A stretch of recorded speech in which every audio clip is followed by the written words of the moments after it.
ABSL Summit. Transform to thrive. Thank you for having me here. So, before we go into the presentation, I have a question for you.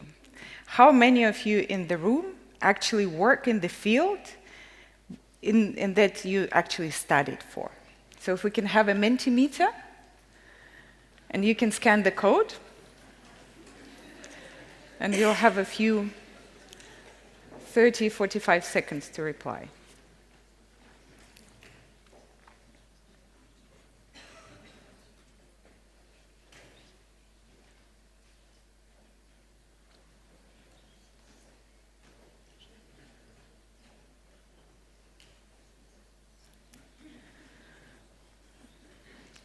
So, is everybody ready?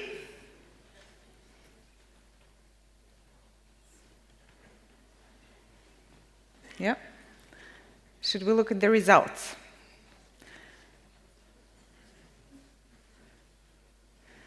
So you can see that probably 1/3 of the room is still in the same degree, but 2/3 of the room is actually doing something either slightly different or completely different what you studied for.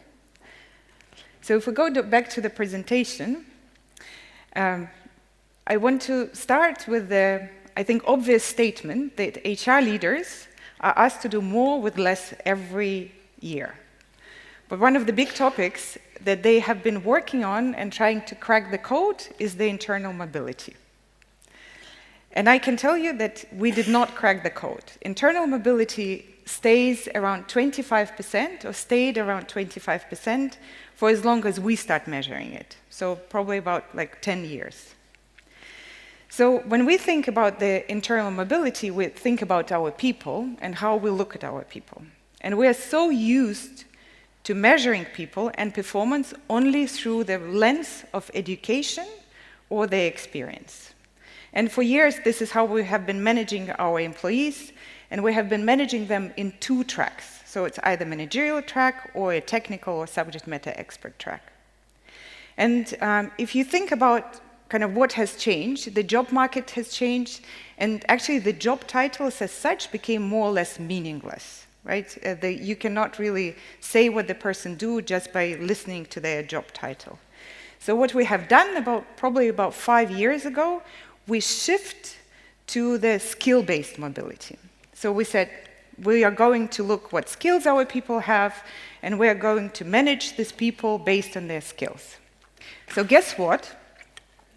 50% of companies today say we need to significantly change and upskill our employees, because the skills they have today will be irrelevant for our organization in the future.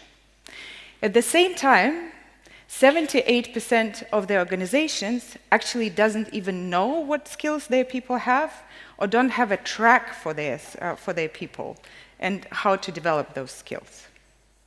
At the same time, in our talent trend report, we see that 80% of the employees feel that they have to change a job to see their career progression or to see themselves kind of thrive or learning something new outside of their organization. So in today's rapidly changing kind of business landscape, we really need to look beyond the traditional skill-based approach to talent management. And this is what we have seen the trailblazing organizations do, and they do it really well. So what we need to look for is what we call inherent skills. So what does it mean? And I invite all of you to think about yourself as a child. Just remember yourself at 7, at 10 years old, and ask yourself a question. What did I really enjoy doing? What I could do forever, until my parents called me for dinner. And this is what we called inherent skills. So what we need is to ask people if they actually enjoy and use their skills in the environment and context that we are offering them, or we need to create a different context and environment where they can unfold their inherent skills. So think about the kind of the beautiful land. It's kind of a beautiful Alice in Wonderland picture that we're trying to put here. So if you combine learned skills and inherent skills, and use this to truly identify the motivations and aspirations of people. And this is where we believe the true human magic is really happening. And if you really adopt this approach or this model, where you look at the job skills or learned skills and human potential or inherent skills, we see an amazing results. So about 70% we see a 70% reduction in the turnover. People stay in the job longer, and we see a higher satisfaction. We absolutely see that productivity and performance increase, but more importantly, you create a mobility opportunity for all. Because people don't ask themselves, do I really want to learn this skill? Because if the skills matches my inherent skills, I really want to go there. What we also saw that this model, or human potential model, help organizations to shift the way how they do the workforce planning. And I think you're all business leaders here. I think you all will agree, nobody really figured out how to do the workforce planning correct. You know, we work in the recruitment industry. I think all of our clients are still trying to figure it out. But if you move from workforce planning to the work planning, you absolutely will see an opportunity in this model to match your work with the people, with their skills, and you will know where the people in the organizations actually are today. What you also will see that the people are much more willing to spend more time to learn the new skills. You will see that they really would like to spend more time on the stretch assignments because it's truly aligned with their human potential and not just with what you as an employer want from them. So I really would like to encourage you to think about it and think about how it potentially would apply in your organization. But let me ask you another question. I think that we all heard a lot about AI yesterday and today, but let me ask you the question. Do you believe that your organization's talent strategy will be impacted by AI? And we can go again to the Mentimeter, and I'll give you a few seconds to scan the code.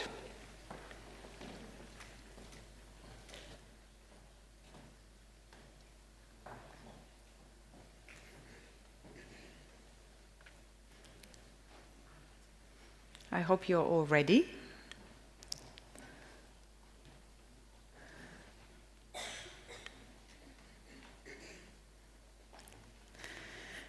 I think we can see that the disproportional amount of all of you in the room agree that your talent strategy will be impacted by AI. And if we go back to the presentation, let us look how AI really plays into this overall model of the human potential. So I think we all believe that we are living in the golden age of human intelligence, right? Where artificial intelligence transforms the way we work, but it does not really supplement the way we work. So AI and generative AI can replace humans. However, it cannot replace humans, but it can replace tasks. It can replace some of the activities. And it really can help to develop the human potential and develop kind of people in the way where it's more aligned with their inherent skills. So if we continue to thinking along the lines of the human potential, it's really all around how you deconstruct most work tasks to understand on how us humans and the work we're doing can be augmented by the work that AI can perform for us. So just give you kind of an idea how we look at it. And I think there was some really great contributions in the main session and the main planner panel that lots of organizations are already doing this today, right? It's probably not in systemic way. We're all experimenting. But let me give you kind of a few examples of how it's really playing out in the real life. So first and foremost, some of the work getting deconstructed, if you like it or you don't like it. You have AI ambassadors in your organizations, and I wanted to give you two examples. First, we in Randstad are doing a lot of work with the organization which is called Made by Dyslexia. And this is the organization that helps people with dyslexia. They do lots of research to see how they can basically make them thrive in every environment. And one of the things they found out when AI really took off, that people with dyslexia are the best AI prompters that you can find.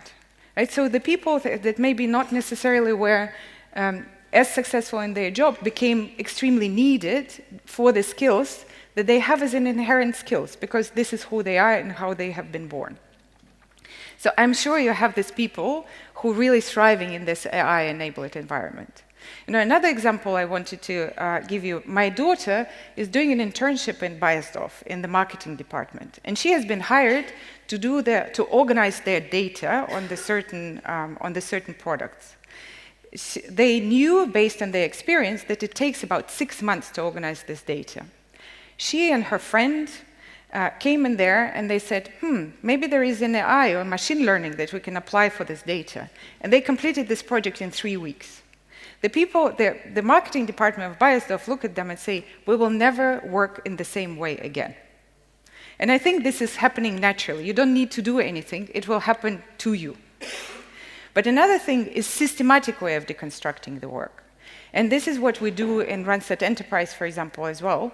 If you think that recruitment process, this is just one process, this is not. Recruitment process is very long, it has lots of tasks, lots of activities, and involves actually a multitude of technologies that you need to use throughout the process. So what we have done, we look at all of the tasks and we see what are the tasks or activities that repetitive or potentially does not have the same positive outcomes as the other tasks, and start looking where we can supplement it with either our own products or the AI products from the market. We also looked at the things, we also help the companies to be successful in their services procurement area, and we are partnering with one AI-enabled technology to write a better statement of works. It cannot do it from day one, but over the period of time, it's becoming much more reliable partner for you to write your contracts than it was before.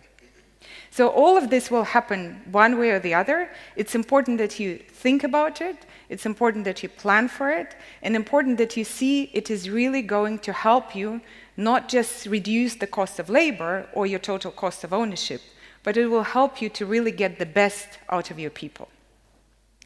So it's also important to mention that while AI offers tremendous opportunities, it also raises concerns, because it's about the depersonalization and bias in talent management. And it is true. This is why we're saying AI can never replace humans, at least for now, but it can augment what the humans do. So it is crucial to remember that when you are experimenting with your AI, especially in the field of talent acquisition. So let me ask you the last question of today. So what is the first word that you would think of when we are discussing talent management today? And this is if we go again to the Mentimeter, please.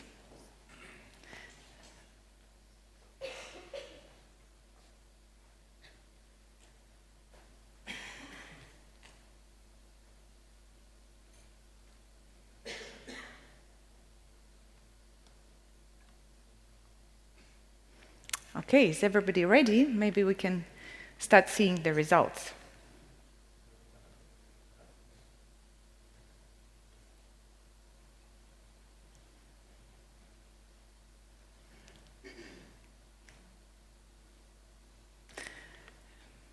This is great, because I think people change flexibility, reskilling.